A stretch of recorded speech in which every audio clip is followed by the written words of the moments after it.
In November 2013, the Auditor General released his report, Observations on Financial Reporting, Summary Financial Statements, 2012-13. To read the full report, please visit our website at www.bcauditor.com. The following presentation provides a summary of the report. As the nonpartisan independent auditor of the Legislative Assembly, the Auditor General audits the government reporting entity. This consists of ministries, crown corporations, and other government organizations, such as universities, colleges, school districts, health authorities, and similar organizations that are controlled by or accountable to the provincial government. The Office of the Auditor General serves the people of British Columbia and their elected representatives by conducting independent audits and advising on how well government is managing its responsibilities and resources. Under the Auditor General Act, the Auditor General conducts and reports on both financial audits and performance or value for money audits. The Act also allows the Auditor General to follow up on any recommendations made in reports. Every year, the BC government publishes its public accounts. The Office of the Auditor General audits government's summary financial statements, which are included in the public accounts. It is the largest audit in British Columbia. The 2012-13 public accounts, which included the Auditor General's opinion on the summary financial statements, were released in July 2013. Each year, the Auditor General releases Observations on Financial Reporting, a report outlining the issues that were observed during this audit. This includes a discussion of the Auditor General's audit qualification, as well as other issues encountered by the Auditor General's staff and the private sector audit firms who help with this work. The 2012-13 report is made up of the following 5 general topics: managing accounting results through regulation, which discusses changes the government has made to accounting standards through regulations; audit qualifications, which discusses qualifications the Auditor General put on the audit opinion on the summary financial statements; other matters discussed with management, which looks at other significant observations such as working capital management that did not become audit qualifications; management letters, which discuss the recommendations issued to the government and government organizations by independent auditors, including the Office of the Auditor General; looking ahead, which includes examples of changes that will be coming to accounting standards.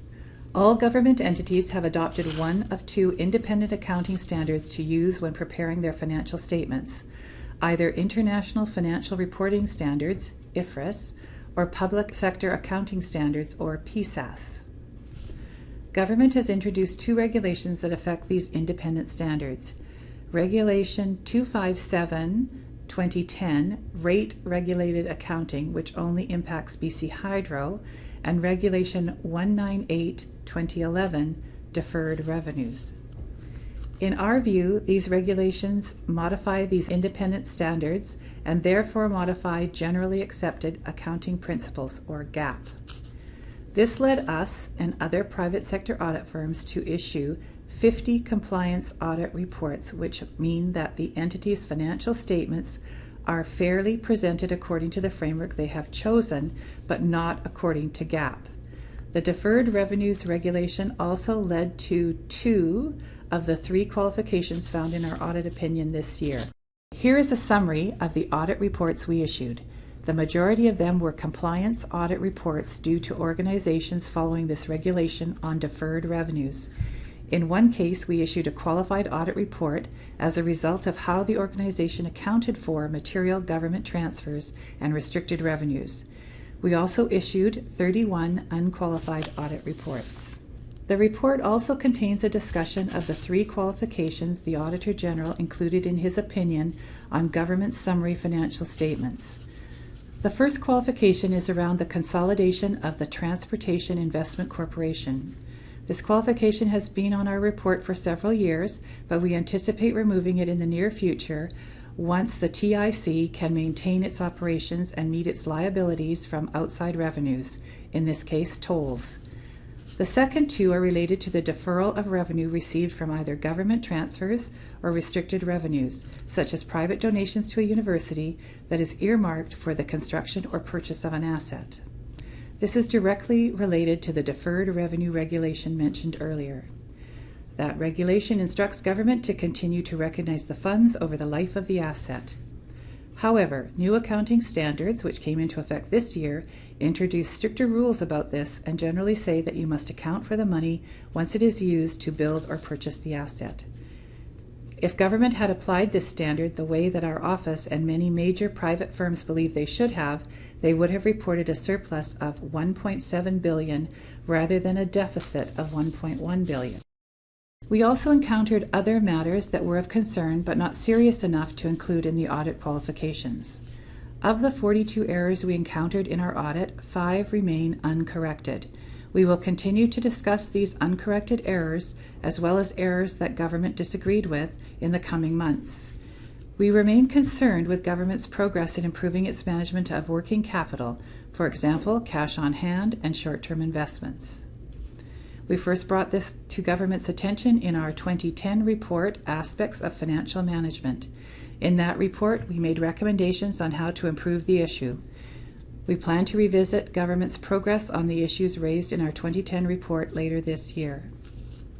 In the past, we have included a qualification in my audit report regarding deep well natural gas credits. We removed this qualification this year because government included a note on their financial statements that allowed readers to see and understand the amount of deep well credits given to gas producers.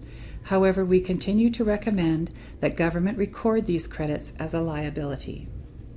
Rate-regulated accounting is still an area of concern for our office. BC Hydro has been instructed, via the regulation mentioned earlier in this presentation, to use a U.S. accounting standard that allows for rate regulation, which means it can defer expenses into the future. BC Hydro's use of rate-regulated accounting has resulted in a net total of $4.4 billion in expenses to be deferred as of March 31st, 2013. We plan to revisit this topic later this year. This report also included information on issues raised in the management letters we issued to government organizations. To date, our office and other private sector audit firms have issued 150 management letters. These letters contain 298 issues and recommendations for audited organizations. Of those 298 issues, 179, or 60%, were new issues, while 119, or 40%, were outstanding issues from prior years. Overall, we have seen a general decline in new issues raised over the years, and 127 of the 150 letters contained 4 or fewer issues. 70 of the letters contained no issues at all.